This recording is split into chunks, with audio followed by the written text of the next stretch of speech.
ఈ పద్యం భాగవతములోని గజేంద్ర మోక్షము ఘట్టములోనిది.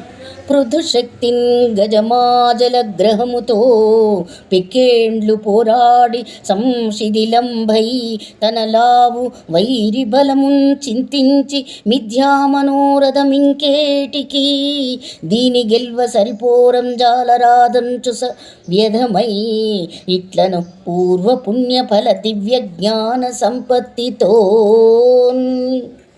త్రికూటం అనే పర్వతాల దగ్గర ఒక సరస్సులో గజేంద్రునికి మొసలికి మధ్య భయంకరమైన పోరు జరుగుతున్నది.